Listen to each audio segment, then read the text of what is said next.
Okay, so inverting chords on the keyboard are way easier than guitar because on the keyboard, the octaves just repeat exactly the same. So let me explain that.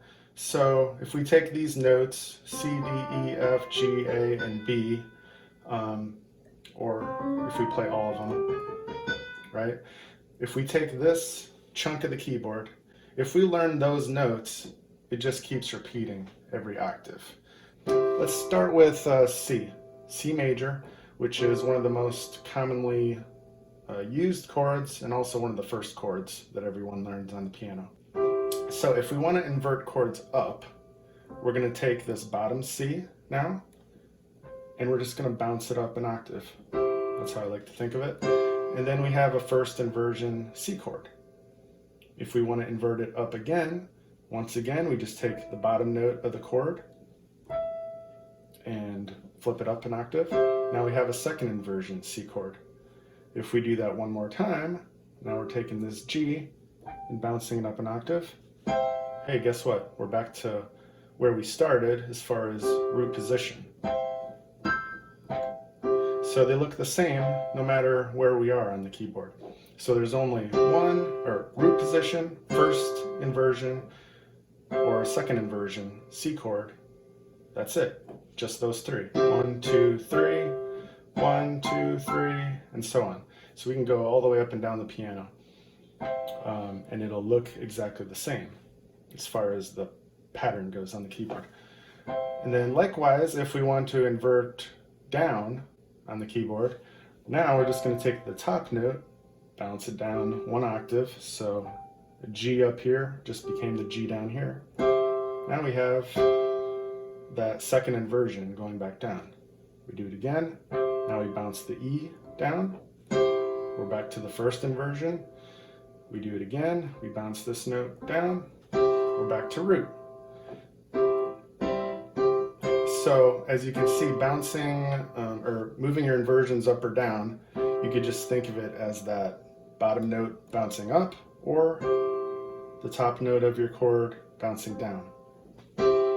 If you understand it for C major, you can do it for absolutely any chord on the piano, not just majors or minors, but 7 chords, major 7s, it doesn't matter. So let's just take something maybe a little bit more complex, I guess, not very much, but so we were doing a C major chord, now we're doing a D major chord, which is D, F sharp, and A. Now we're going to do the same process where we bounce the bottom note up an octave, and hey, first inversion, D major chord. And we started at root, by the way. So root, first inversion. Now we have an F sharp on the bottom. No big deal. We just find an F sharp up top, and there we go. A second inversion, D chord. We do it one more time, bounce that A up top, and we're back to root. So same thing going down. We're just bouncing the top note down every time. And learning these different inversions of every chord, they're just patterns. So I usually don't worry too much about the music theory side of things when we're talking about just building chords and inversions, because you just need to look at the keyboard and just see what that looks like. It looks like a C major chord to me, only because I've done it so many times. This is a D, right? It's always gonna look the same on the keyboard. And then last but not least, if you're wondering, hey, why do we invert chords on the keyboard? Why do we need to do it? Well, some songs, you're playing D major chords, maybe down there. For another one, you're up there. It just depends on the song. But one important thing you want to know is a contemporary keyboardist or a keyboardist who wants to play popular music, stuff that's on the radio today or whatever, is most of the time we don't want to just build chords in root position. Root position meaning C is on the bottom if it's a C chord.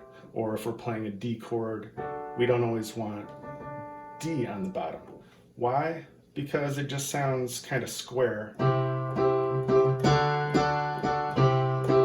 Or Or if I play chords that are diatonic to C major, if we're going C, F, C, F, G, and F, it sounds kind of square, right? That's because I used all root position chords.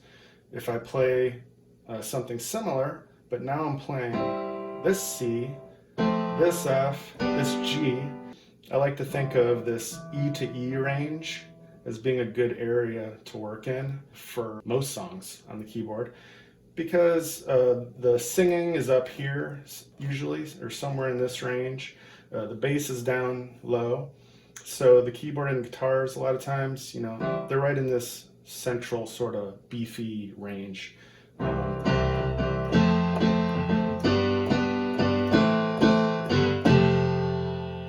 And so you may go a little lower, you may go a little higher than that, but it's sort of a good area to stay in or just use as default. No matter what chords you're playing,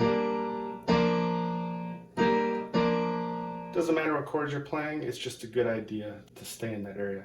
So lastly, once again, just to re-explain, the reason why we try to keep chords in this area is because it stays out of the way of other things that are going on in the band, and it just sounds more hipper and cooler.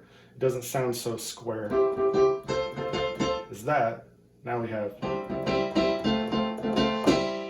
So I hope that helped. Please send your comments and questions and ideas for videos, anything like that. My goal here is to just help all of you that are watching or finding this information useful. So thank you very much for your support.